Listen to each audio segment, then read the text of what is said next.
Hello दोस्तों, मैं अविनाश घुंगटे। क्या आप दिल्ली घूमने के लिए आए हो? तो फिर मुझे पता है कि दिल्ली के सीने में बसे इंडिया गेट को देखे बगैर आप यहाँ से नहीं जा सकते। तो देखते हैं कि इंडिया गेट पर आप क्या-क्या देख सकते हैं। यहाँ पर आप तीनों सेनाओं के शहीदों के बलिदान हेतु उनके स्मृति में बनाई गई अमर जवान ज्योति, तीनों सेना दलों के लहराते हुए ध्वज, इंडिया गेट के पीछे स्थित कैनोपी, शान और शौर्य का प्रतीक इंडिया गेट, भारतीय गणराज्य की शक्ति संस्कृति को प्रदर्शित करता आया राजपथ, भारत के राष्ट्रपति का भवन, उसके इर्द गिर्द बने बगीचे और फव्वारे, और भारत के लोकतंत्र का मंदिर भारतीय संसद भवन देख सकते हैं। चलो दोस्तों, मैं आपको इंडिया गेट ले चलता हूँ। आपको नई दिल्ली की चमचमाती और हरियाली से घिरी हुई सड़कें इंडिया गेट की ओर ले जाएगी। इंडिया गेट कोई पर्यटन स्थल नहीं है।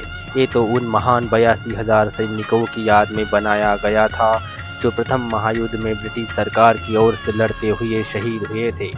इंडिया गेट दिल्ली के राजपथ पर स्थित है। इसकी आधारशिला 10 फरवरी 1921 में भारत के उस वक्त के वाइसरॉय जेम्स फूल और भारतीय सेना के उच्च अधिकारी और जवानों की मौजूदगी में रखी गई थी। इंडिया गेट 45 मीटर ऊंचा है।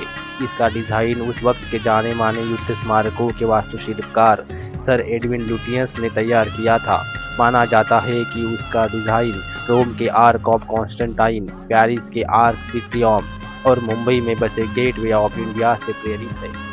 भारत इसकी आधारशिला रखने के करीब 10 साल बाद 12 फरवरी 1931 में इस भारतीय युद्ध स्मारक का वाइसरॉय लॉर्ड इरविन के हाथों उद्घाटन हुआ।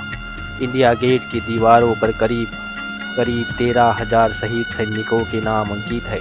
इंडिया गेट की कमान पर दोनों ओर दो उगते सूरज और उनके बीच में अंग्रेजी में इंडिया लिखा हुआ है।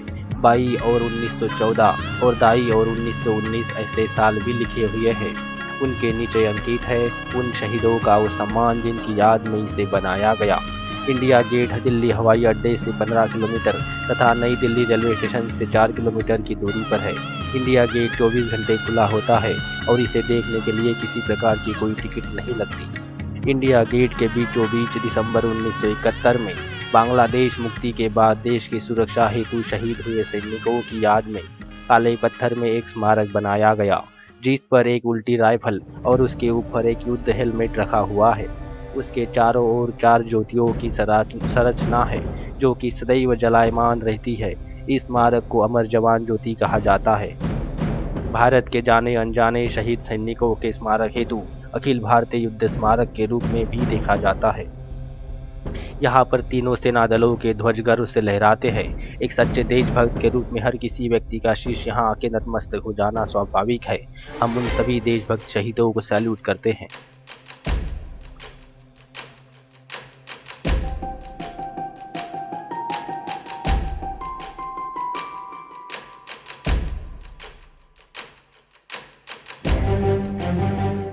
इंडिया गेट के पीछे करीब 150 मीटर की दूरी पर एक कैनोपी स्थित है। इसे भी सर एडविन लुटियंस ने डिजाइन किया था। ये करीब 73 फीट ऊंची है और स्वतंत्र पूर्व समय में इसके बीच में इंग्लैंड के राजा 5वें जॉर्ज का 50 फीट का पुतला रखा हुआ था।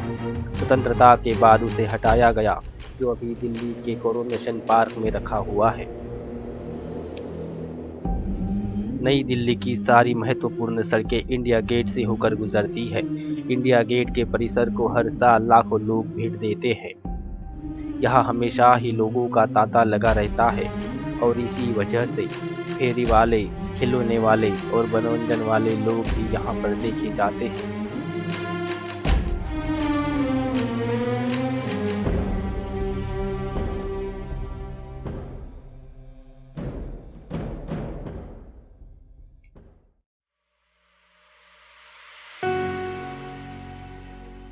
राजपथ राजपथ इंडिया गेट से होकर राष्ट्रपति भवन तक जाता है। दुनिया के सबसे बड़े लोकतंत्र देश के गणतंत्र दिन के ऐतिहासिक मौके पर इसी राजपथ पर राष्ट्रपति के समक्ष देश की समृद्ध संस्कृति, सामाजिक विरासत, देश के संरक्षण संसाधनों तथा तीनों सेना दलों के विशेष शक्ति का प्रदर्शन किया जाता है। इसे गणतंत्र दिन की परेड से जाना जाता है। ये राष्ट्रपति भवन से राजपथ होकर इंडिया गेट की तरफ संपन्न होती है। इस परेड के शुरू होने से पहले भारत के प्रधानमंत्री अमर जवान ज्योति पर फूल चढ़ाते हैं। राजपथ के दोनों ओर कैनोल और बगीचों का निर्माण किया गया है। अलग अलग प्रकार के फूल रोजाना यहाँ पर खिलते मुस्कुराते हैं, जो भारत की विविधता को एकता में प्रदर्शित करते हैं।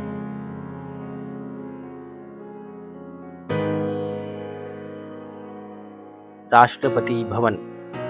राष्ट्रपति भवन, जो कि भारत के राष्ट्रपति का निवास है, ब्रिटिश राज में ये भारत के वायसरॉय का निवास था।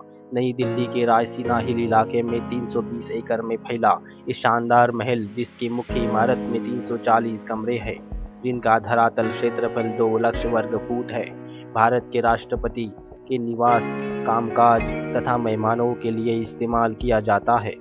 राष्ट्रपति भवन की इमारत वास्तुविद्या का एक बहुत ही नजाकत भरा नजराना है।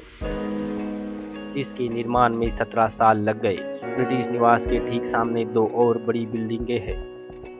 इसे साउथ ब्लॉक और नॉर्थ ब्लॉक कहा जाता है, जिनका प्रयोग गृह तथा रक्षा मंत्रालय और सचिवालयों के लिए किया जाता है। राष्ट्रपति निवास में बड़े बड़े गलियारे, बड़े सभा मंडप और बड़ा ही सुंदर मुगल बगीचा है। राष्ट्रपति भवन में सदैव शस्त्र से सुसज्जित सैनिक तैनात रहते हैं। वैसे इसका प्रवेश मना है, लेकिन राष्ट्रपति भवन साल के कुछ दिन आम जनता के लिए खोला जाता है। क्षेत्रफल के लिहाज से इस दुनिया का सबसे बड़ा राष्ट्रपति निवास है।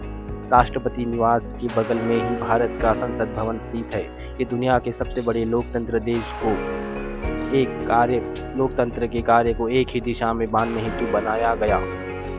इस भवन का आकार अशोक चक्र के जैसा वृत्ताकार लेकिन विशाल है।